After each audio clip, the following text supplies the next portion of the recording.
Good morning, everyone. Um, so I was able to trap the cat very quickly last night. It took less than 4 hours for this kitty to go into the trap. I brought him right over here. He was kind of banging around a little, not too much. I heard the trap go off, so he was only in there a couple of seconds.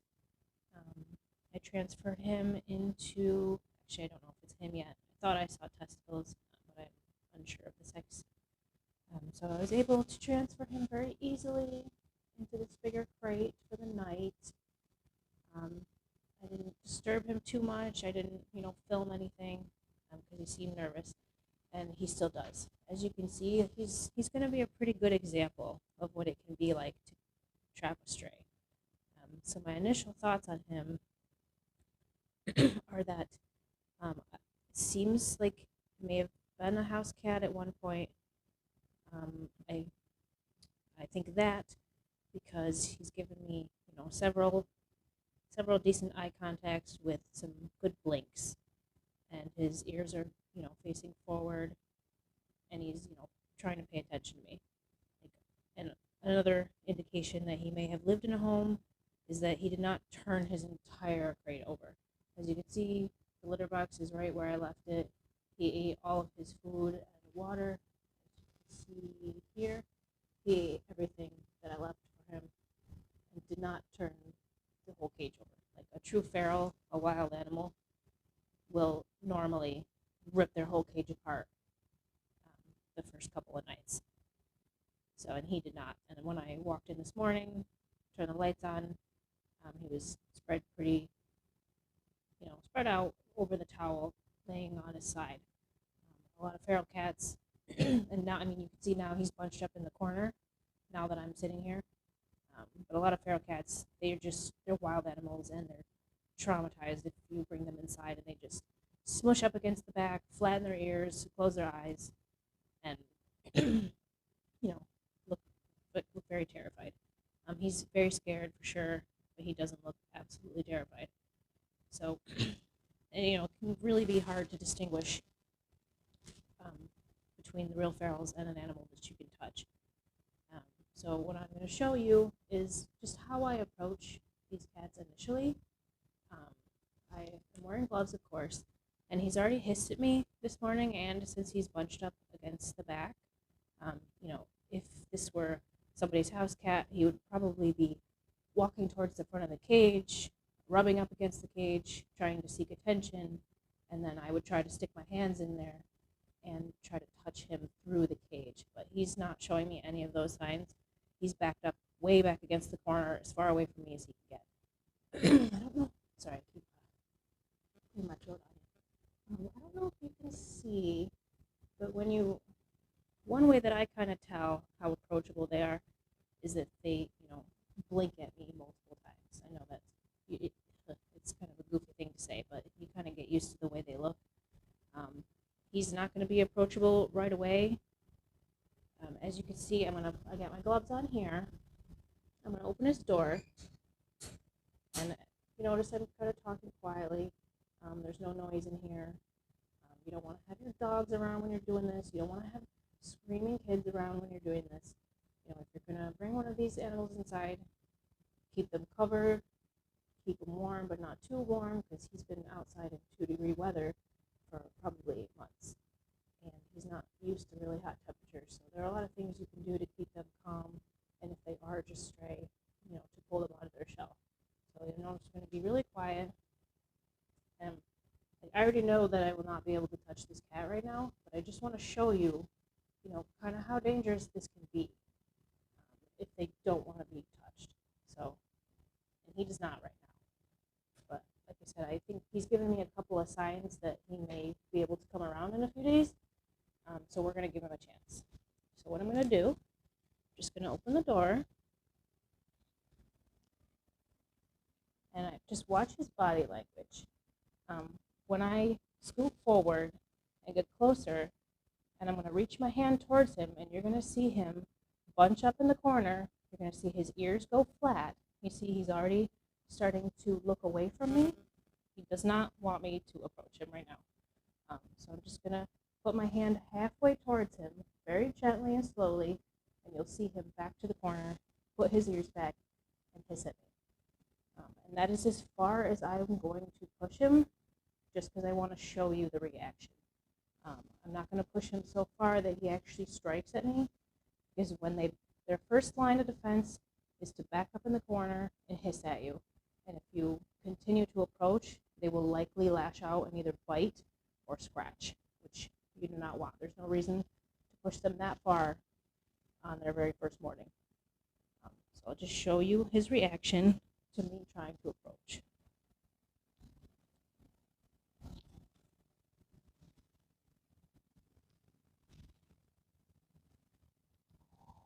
There we go. See? I don't know if you can see him in the video. Yeah, so you can see him in the video. You can see his ears lay flat.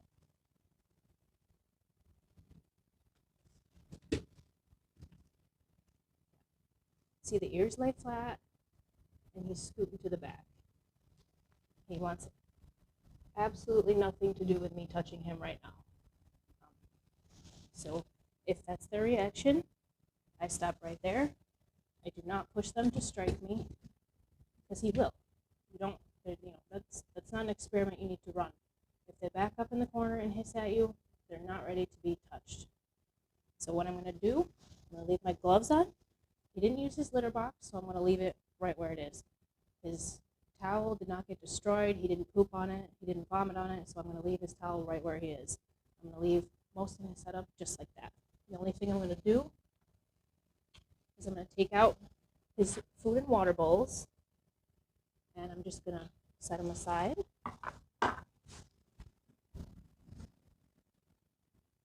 Close my door. Just do one latch. You don't want to walk away from this door open. Just because he's not flying out at my face doesn't mean he wouldn't take the opportunity if the door were left open.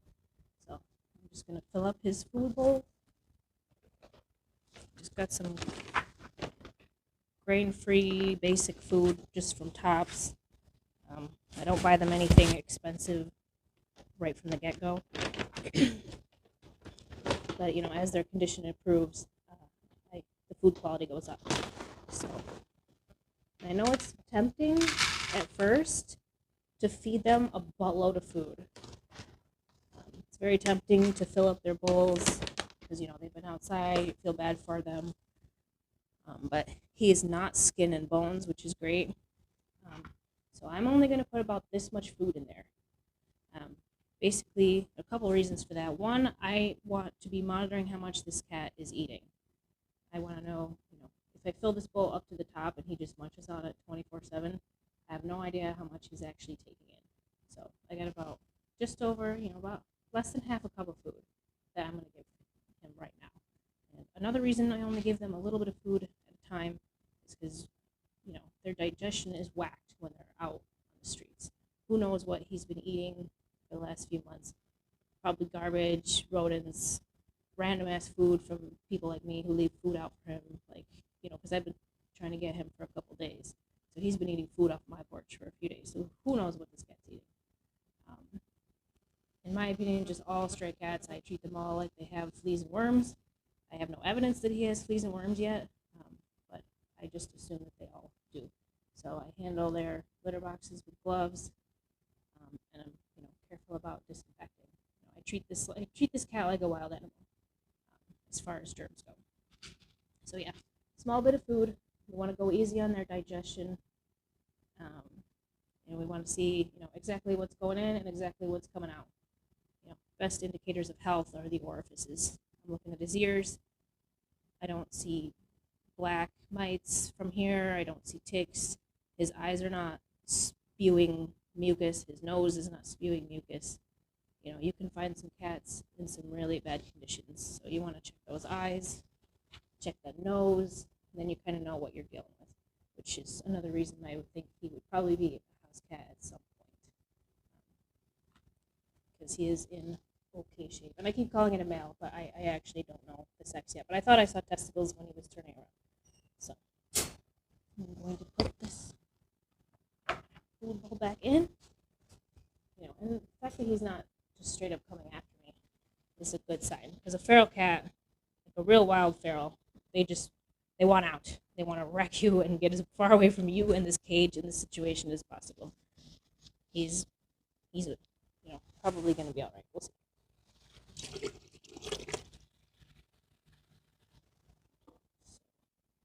Here's his water. Oh, spilling it. There.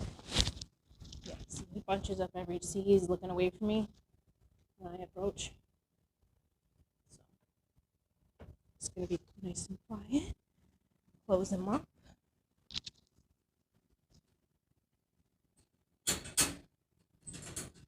Then I'm just going to take my sheet on top, and I'm just going to cover him up. He's scared. He wants a den right now. Cover him on top as best I can, without scaring him.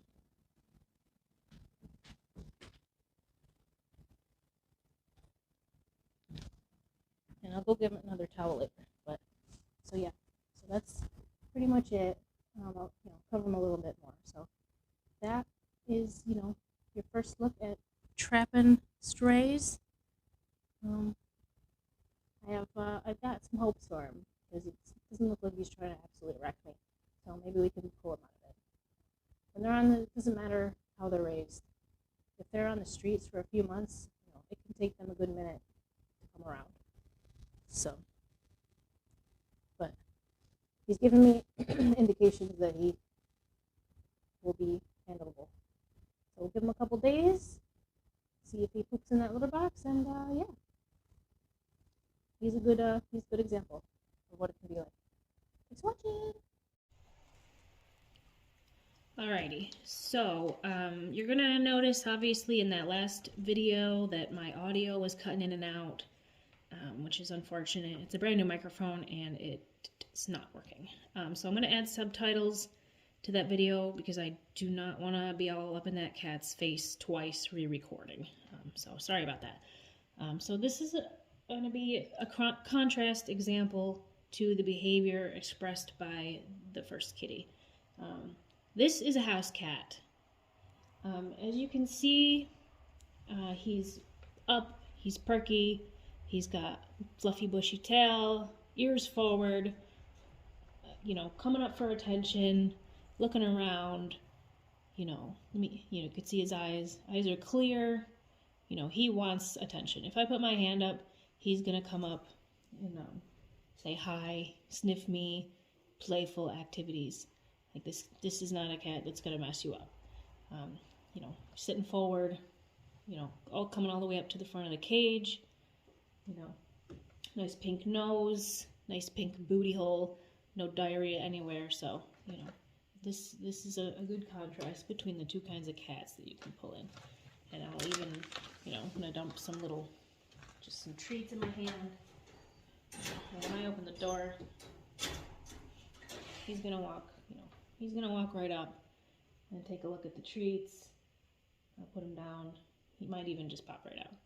So, whoop, there he goes. So, and obviously I can pick him right back up and put him in there. I give him treats, and he'll eat.